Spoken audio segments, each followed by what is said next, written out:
and it is a super fast algorithm to calculate f of n mod, let us say 2024. Yes.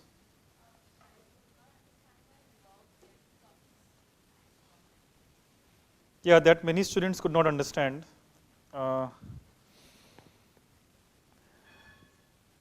So for now, just think of the number of bits or space which is required to store m. If m is a number, how many bits are required to store it? Sorry? Right, so if m is, let's say 2 raised to 10, then you require 10 or 11 bits to store 2 raised to 10. So the relationship is around log of base 2 with the integer that you want to store. So here you want to not only store m, but you also want to calculate mod m. So mod m calculation means that you have to add and multiply and divide. So that takes a bit more. So for example, if you apply your high school algorithm, then it should be log m whole square, because when you have two 10-digit numbers which you multiply or you divide, you recall your high school algorithm. So let's just write that.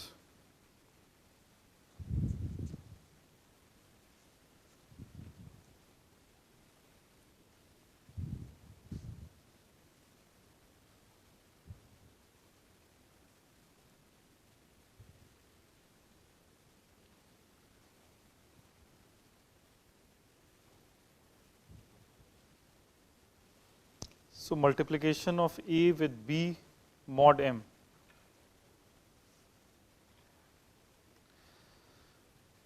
So A and B both are suppose between 0 and m minus 1. So both of them are log m bits.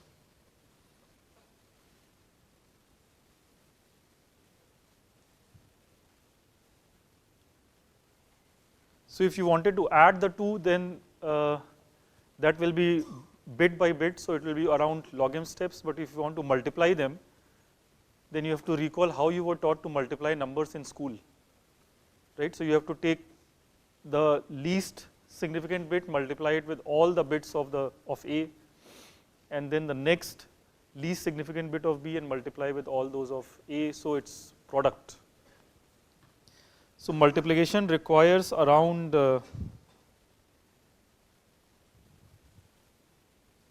log m square time if you do it by the high school method. Okay, so I have to put something there because this is not for free. So which is why I've put log m there. But it's slightly more than that. In reality, it is more than that. So by the high school method, it takes around log m square. And then there are more, much better algorithms now. So more advanced algorithms take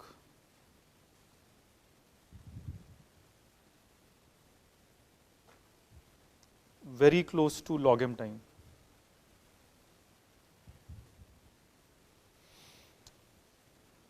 Okay, but we will not get into that business. So I'll just place as a placeholder, I will put the space required instead of exact algorithm for arithmetic. And the same thing holds for division. Is that fine? So it's the log m there was put just to show that it's not free. It takes some time. As m grows, it will take more and more time. Okay, so yeah, so coming back to time complexity of an algorithm. So we don't want to get into these nitty-gritties of constants like 20 and 40 and all that. We want to abstract out the constants or ignore the constants and only focus on the things which are changing. For example, n and m here are the ones that change. These are the variables or parameters. So to do that mathematically and properly, we will count the number of instructions as a function of input size n in the worst case. Okay, so you as a student have a tendency to only look at the test case, which is the best case, or some best case. But now in the analysis, you have to think about the absolute worst case. We'll do worst case analysis. So,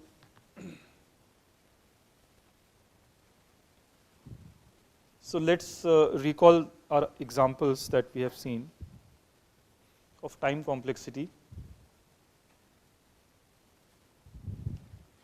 So, algorithms, input size, and time.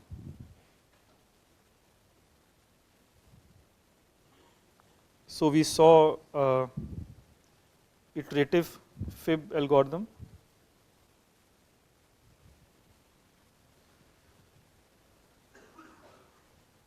right, and we saw clever fib,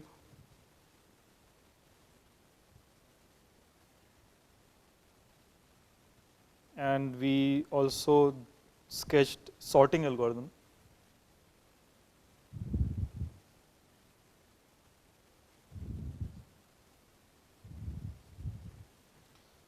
So, what were the input sizes here? So, for iterative fib, the input is n and m. These are both numbers. So, the space that is needed, which is around log m plus log n. And clever fib has the same input. What was the input size in sorting? N integers. If we assume integers to be small, it's around n, or n plus 1. So, it's around n words. And these are around that many bits. Right, bit means 0, 1. And what was the complexity that we got? Time complexity. So, for iterative fib, we got it was basically the linear scan, right? So, it was n numbers, but they were and also they were mod m, so they were very small, so they were log m. So, it was n times log m.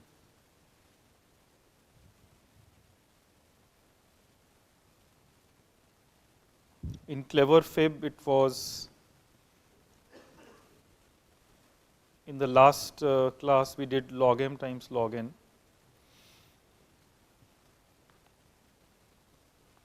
So, this was 40 came because of some 2 by 2 matrix calculations which were needed, and log n became log n here because of repeated squaring. Right, this was a super fast algorithm. And sorting takes how much? We have seen, and this insertion sort, sketched it. As integers come, you add them in the correct position. That was around n square, or it was around n square by 2 actually.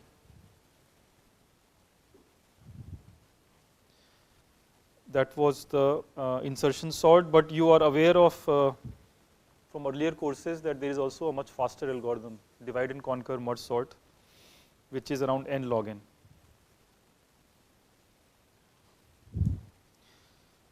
Right, and if an array is given and you just want to test whether it is sorted, what happens then?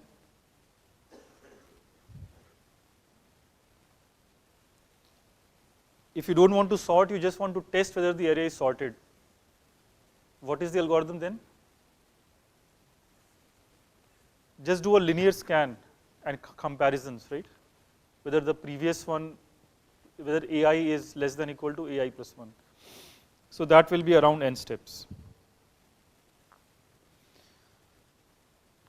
So, this is a sample of algorithms with their input sizes and their time complexities as a function of the input size. Right, so you can see in the first row that this log m plus log n is the input size. What can you say about the complexity as a function of the input? Is it small or is it big? So, it's actually very big in terms of log n, because here, so the problem is here that this is, you only see log n in the input size, but in the time you see n, so this is an exponential blow up. So for log n 100, the contribution in time complexity is 2 raised to 100, right, which is again impossible time. So for very small input, the time complexity is impossible. It's infinite almost. The program never stops. So this is happening because of an exponential complexity.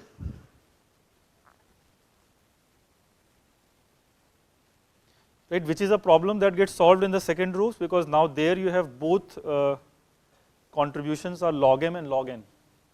So both are linear in the input size. So overall it is quadratic in the input size.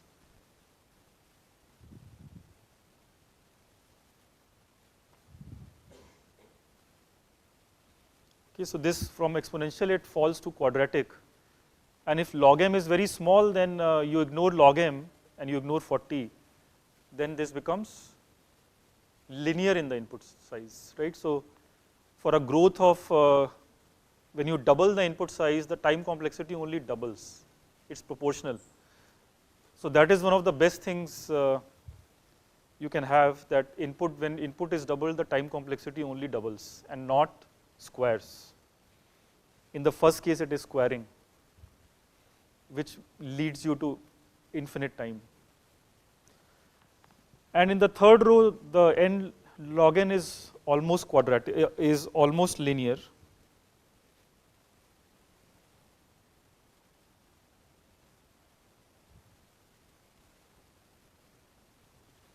Right, so this is your whole spectrum of algorithms covered, from linear to almost linear to quadratic to exponential. Right, so that is the that is the chart that you have to place when you give an algorithm or design an algorithm. You have to place your analysis in this chart. Is this clear? So now based on this, we can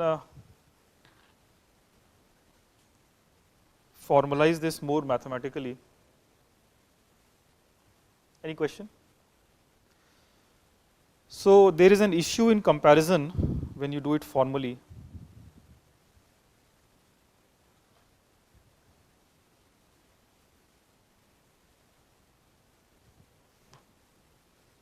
So this issue is that when you see this 40 log n compared with n,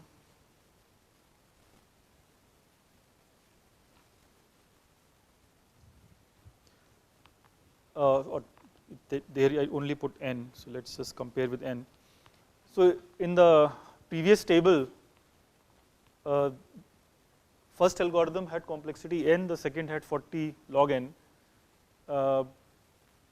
For when n is very small, the first algorithm is actually slower. Okay, because 40 log n can be greater than n for small n.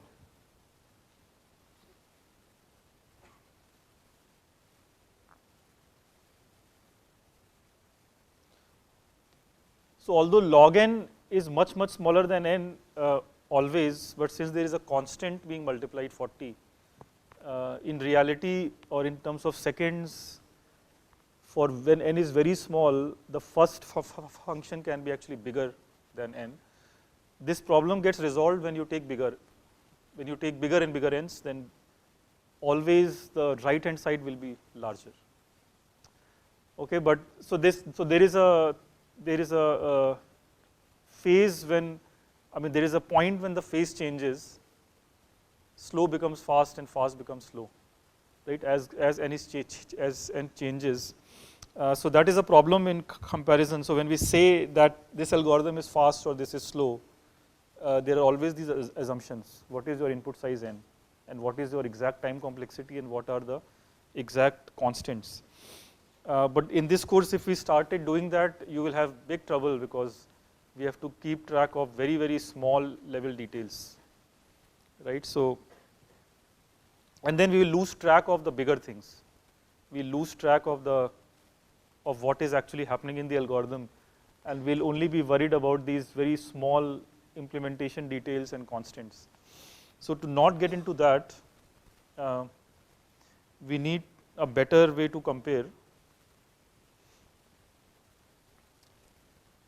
So we rely on larger n's. So we observe that actually 40 log n follows our intuition, and it is much smaller than n for all n bigger than n0, where n0 is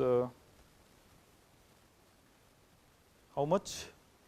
So if you take n to be, I think 128 probably, it should be fine, or even before.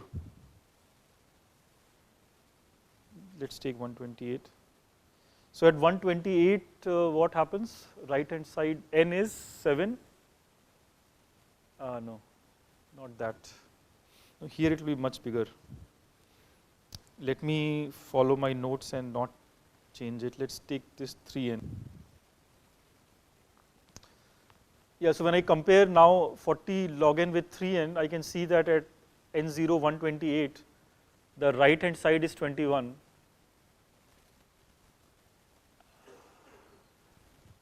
Still it's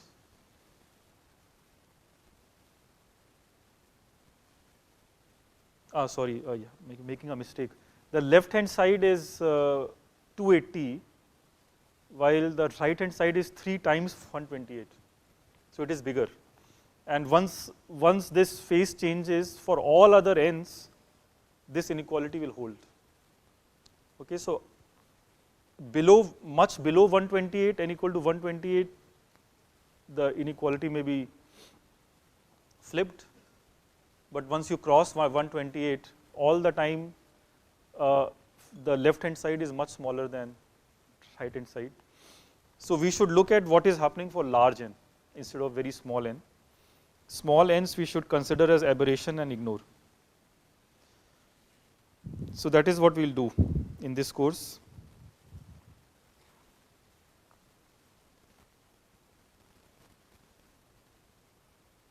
So don't look at small n's, but growing n.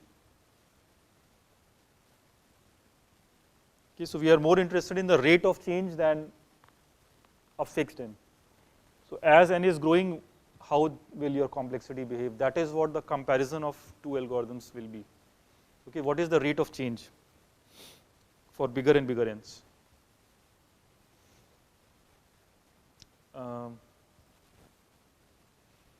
And we should look at what we call asymptotics.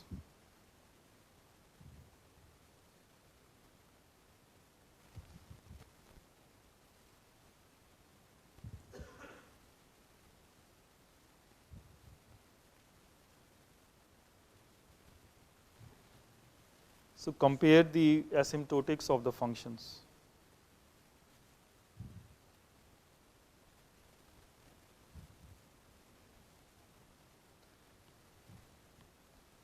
Thinking of n tending to infinity.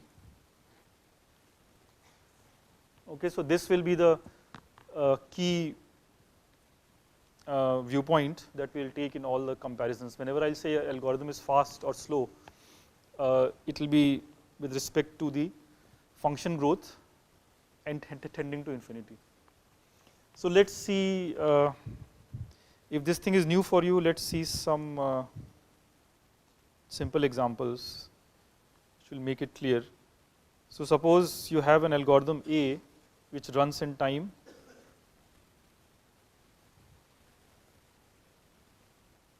on input size n. It runs in time 5n square plus n plus 10. Okay, so suppose you are a stickler of details. So in terms of n, you do all the calculation, every step of your algorithm, you calculate, you estimate, and then you get this complicated expression 5n square plus n plus 10 for input size n of your algorithm, right? And then somebody else has an algorithm B which runs in time Tb, which is n square minus 1, and there is another algorithm C which runs in time Tc, which is, let us say, 100 n to the 1.5 plus 1000. Okay, n to the 1.5 means n times square root n. So now which one amongst B and C are an improvement on A? You have to compare B and C with respect to A.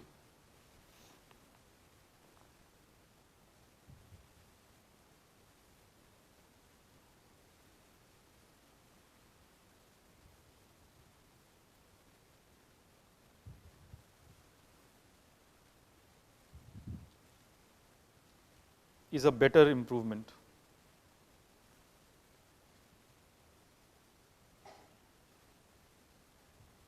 Over A. What do you think? Why is it C? C has some very big constants, 100 and 1000 and all that, while B has very small constant, just 1 and minus 1. Right, so the students who are saying C, what they are focusing on is only the leading term. So the lion's share here is n to the 1.5 because n is becoming infinity. Right, so in that scale, n to the 1.5 is all that will matter, while in B they are only looking at n square. So clearly n square, as n becomes much bigger, tends to infinity, n square is bigger than n to the 1.5. N square is also there in algorithm A, right? So A and B are, B is actually almost the same time complexity, while C is significantly smaller, right? So you can now focus on things that matter. So you can remove all these constants in your mind and only focus on the leading term. And also ignore the constant sitting with the leading term. The coefficient you can ignore. Right, so that is what we wanted to formalize. So what you are doing analytically is the following. You are looking at the limit of Tb over Ta.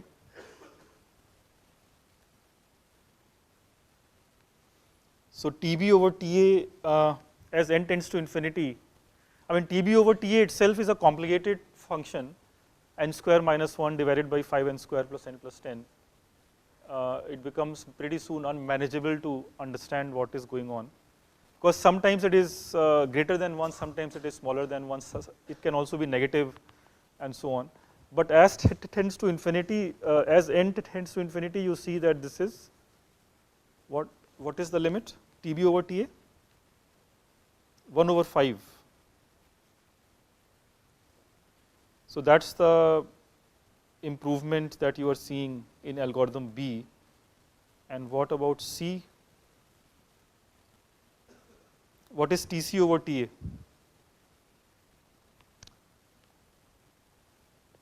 So this is, yeah, so here it's even better because you will get 100 upon 5 multiplied by n to the minus 0.5, right, which is 0 as n tends to infinity. So that's the one you want to use. So C is a far better algo.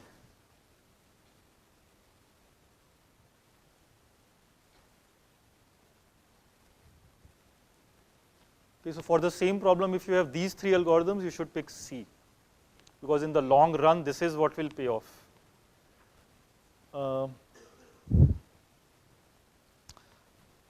Now, can you mention one negative point about this kind of analysis? This simplifies your assignments, but what is the problem with this analysis? In practice, can there be a problem with this analysis? Yeah, the thing is that small and large are not properly defined. So what may happen is that there may be in practice, in some problem, For example, if you are working with Google algorithms, then the constants there can be as many as the number of sites, which is billions or trillions. So then those constants may be sitting here.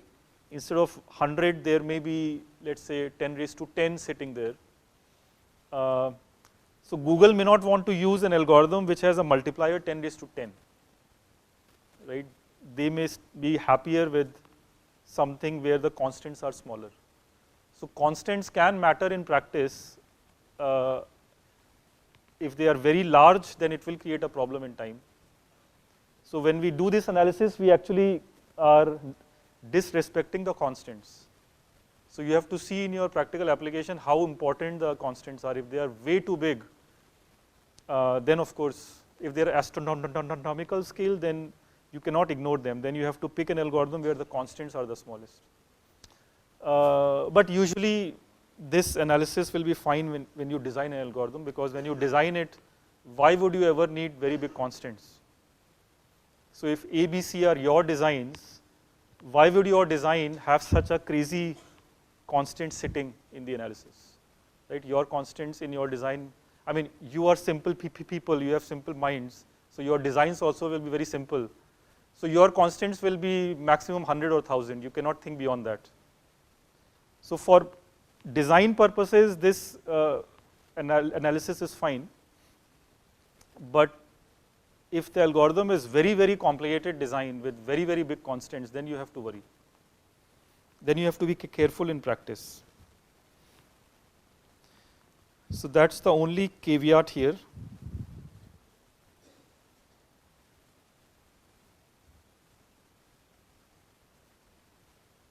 Beware of astronomical constants.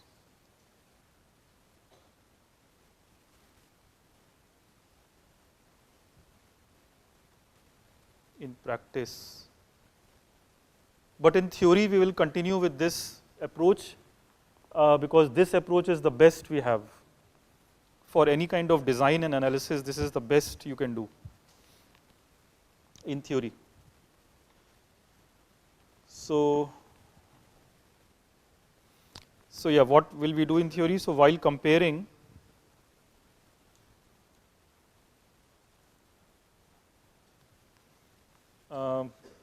first observation is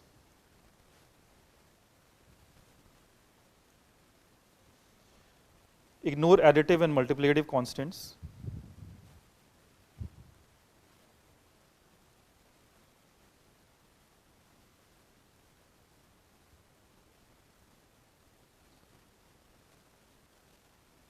Constants means whatever does not depend on n, right? N is the changing parameter.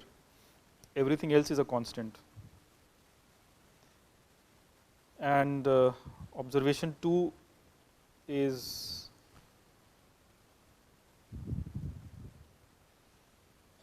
identify the leading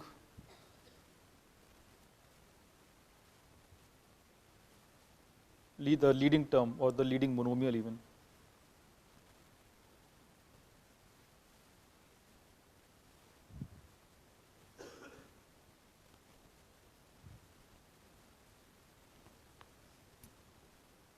Okay, so the leading monomial is what will give you the limits, and the constants you should ignore.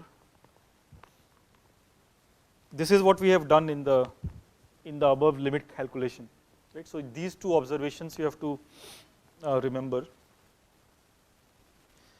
and for this we will set up a notation.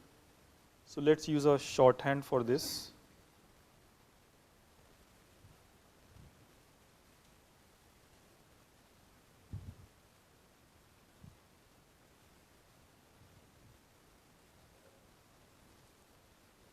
So that is called order notation.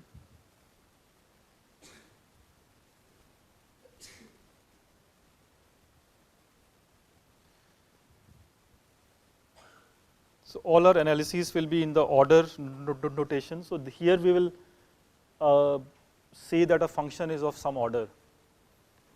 So how is that defined? So f comma g are functions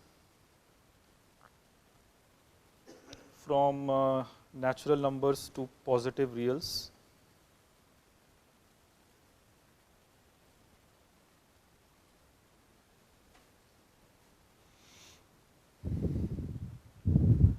Okay, so let f and g be functions which go from n, which is always a positive integer, natural number, and it measures the, let's say, the seconds of your algorithm.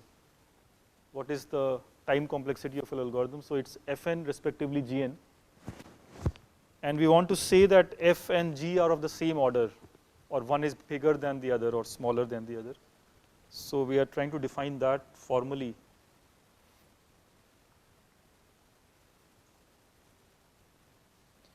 So we'll use this phrase, fn is of the order of gn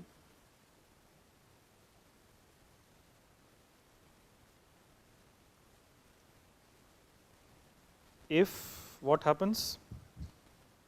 So we are defining this phrase is of the order of. So if fn is essentially smaller than gn, okay, but all those with all those observations which we made in the previous slide, which means that for large enough n, fn will be less than equal to some constant times gn. Okay, so this is what we want to capture here. So if there exists constants c and n0,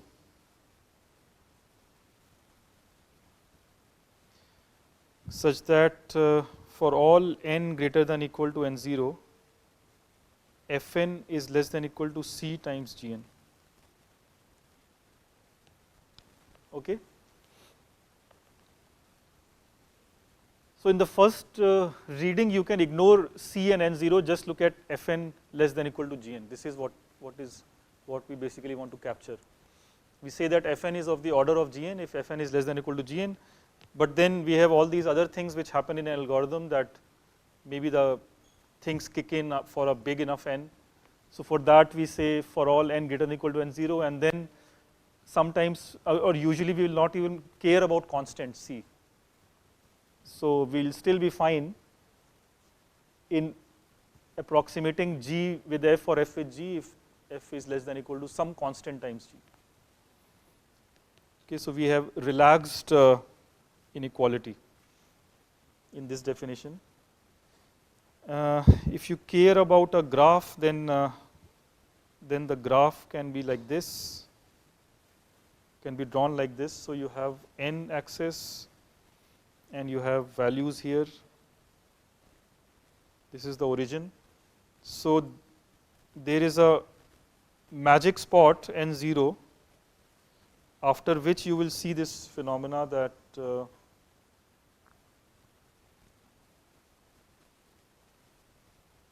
fn will be growing like this, and gn may be very fluctuating but always above.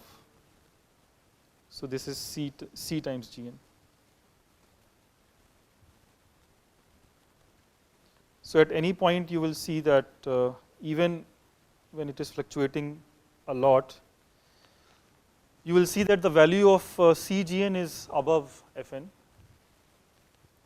while before n0 we are not making any statement. So here things may be going completely wild.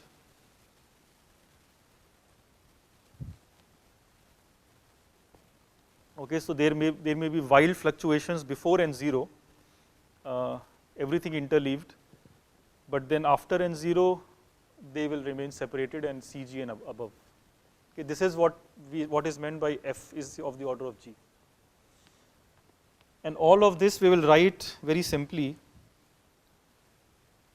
like this. So we write f equal to, have you already seen this? What is the notation for this? Big O of g.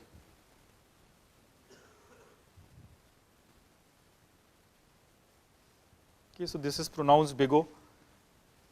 So in all our time complexity henceforth, I will simply write f equal to big O of g, and all of this description which I have given here will apply. Okay, you have to remember this. What is the meaning of f equal to big O of g? This leads to some drastic simplifications. So for example, previous complexity expression that you had, 5n square plus n plus 10, in terms of big O it is what? yeah, it is just what you always had in your heart, that is n square.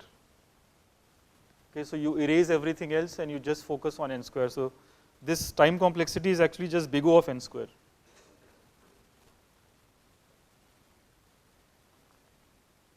And similarly, this time complexity is big O of n to the 1.5. But it is also big O of n square.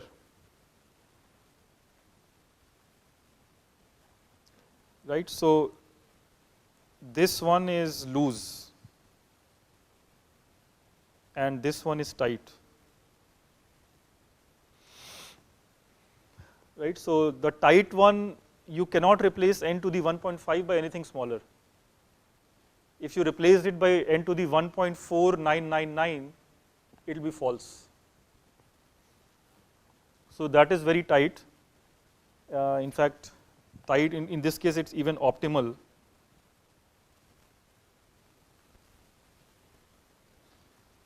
Second one on the other hand is very, very loose because this n to the 1.5 and n square, there is a big gap.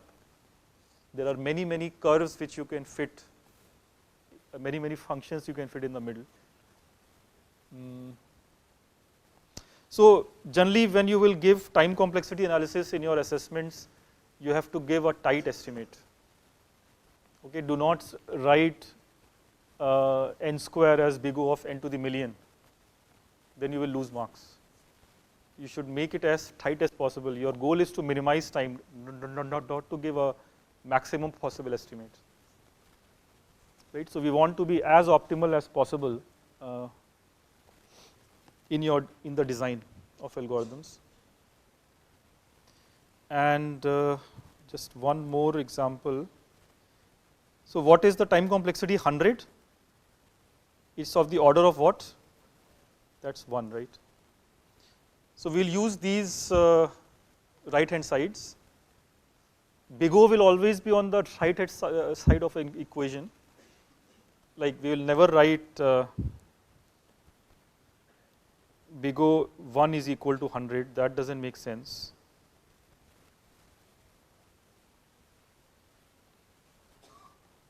So we'll always write big O on the RHS of an equality, and what it will mean is that the left hand side is bounded by above, upper bounded by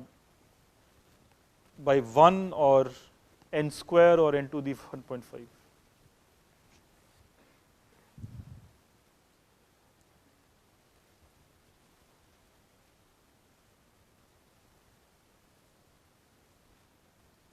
Any questions? So in this course, we'll prefer GN.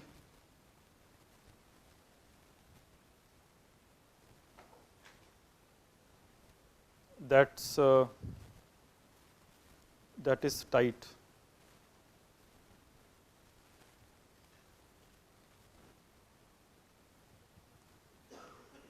Okay, we'll try to make these order statements as tight and as strong as possible. There should be no scope of improvement, except maybe in the constants C and N0. And so, okay, just to warm you up with some properties of this new notation that we have. So suppose f is big O of G, and G is of the order of H. What can you say about F and H?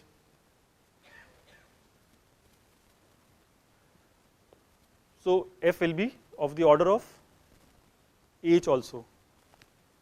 Right? This is transitivity. And you can unfold the definition of order and see this, or you can simply see the graph. So G lies above F and H is above G. So clearly H is also above F. Right? So F is of the order of H.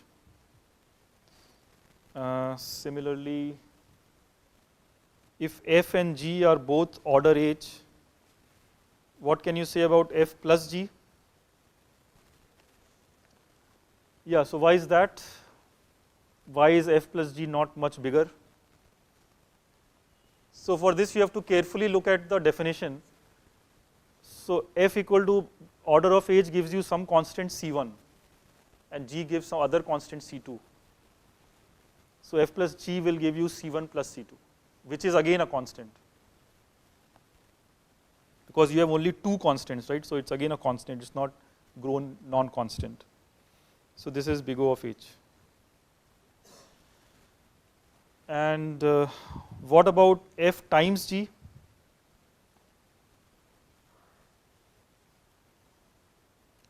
Yeah, so that will be h square.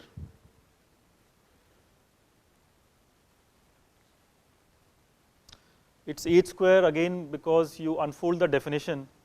So f is upper bounded by c1h and g by c2h. So the product is c1, c2, h square. And in the same spirit, if f is order of h and g is a constant, what is f times g? Yes, so now c1 from f and c2 from g will multiply. So you will get c1, c2h, which is order h.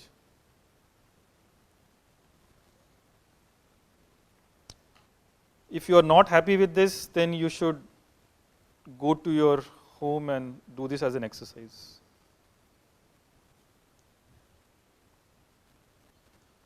Okay, so just unfold the definition of order given in the previous slide and work these things out.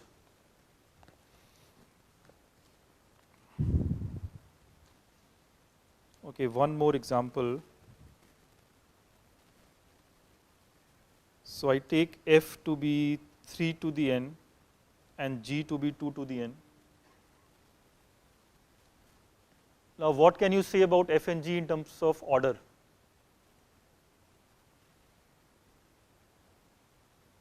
These are both exponentials because n is the input size, n is the variable which is growing. So what upper bounds what? G is f equal to big O of g? So basically you have to see the ratio of these two, right? So if you look at f upon g, then it's becoming infinity. But if you see g upon f, then it's becoming 0, right? So which means f is bigger. So g is equal to big O of f.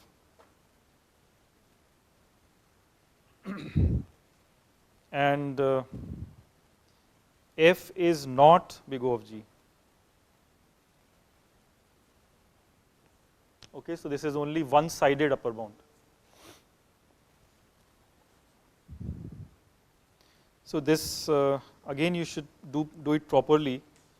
So basically the reason why this is not, f cannot be, or f is not of the order of g, the reason is that f by g tends to infinity. Okay, so there is no constant whatsoever, no constant c and no constant or integer n0 such that the definition holds. So you have to say that f is not of that order. When f is not of that order, it basically means that f is bigger.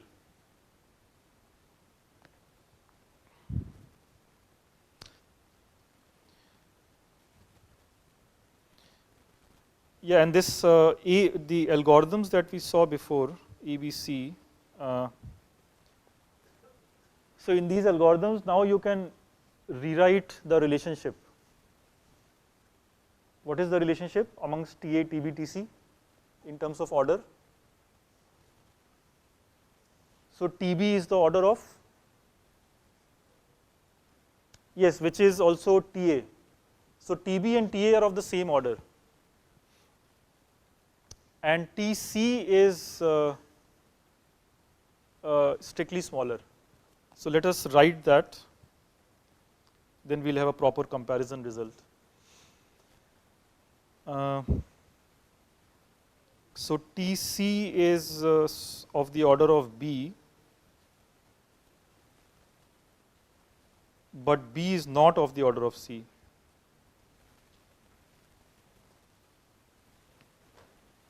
Okay, so it is a one-sided relationship again. So TC is of the order of TB, but TB is not of the order, which means that TC is better. It's smaller.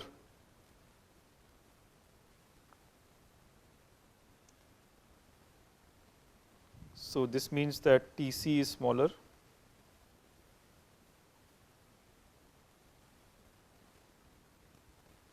Which means C is better. Okay, so this is the sequence of arguments that all your proofs should have.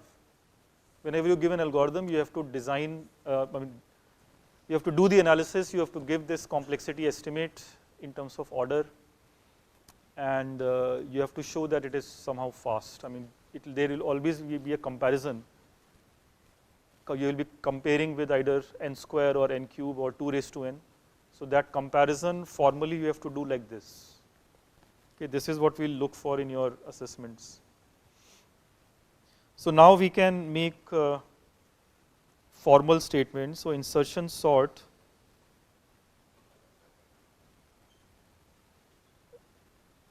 takes order n square time.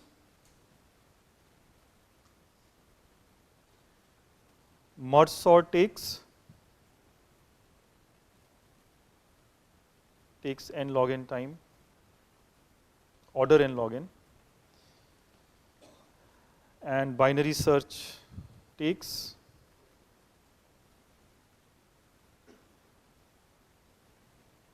log n time, and clever fib takes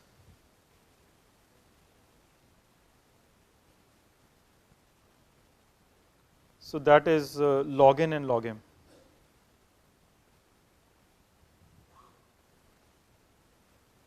So we don't have to worry about the constants which are multiplying here, or the exact polynomial expression, or how big should n and m be so that this is fast or this is slow. So we can now just write in one line with the big O notion that this is the time complexity. So this means that the lion's share is actually held by these terms. So if n and m grow very fast, then this is how the time complexity will change up to some constant multiples.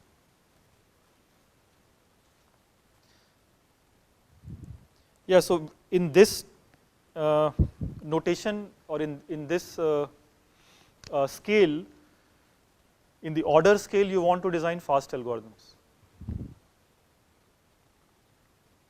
right? And designing such fast algorithms is an art.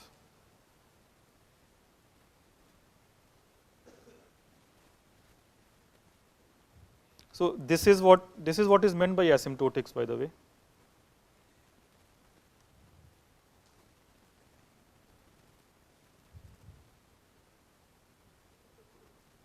So when we say asymptotics or asymptotic analysis, we mean that you give the algorithm and you give the complexity in order notation.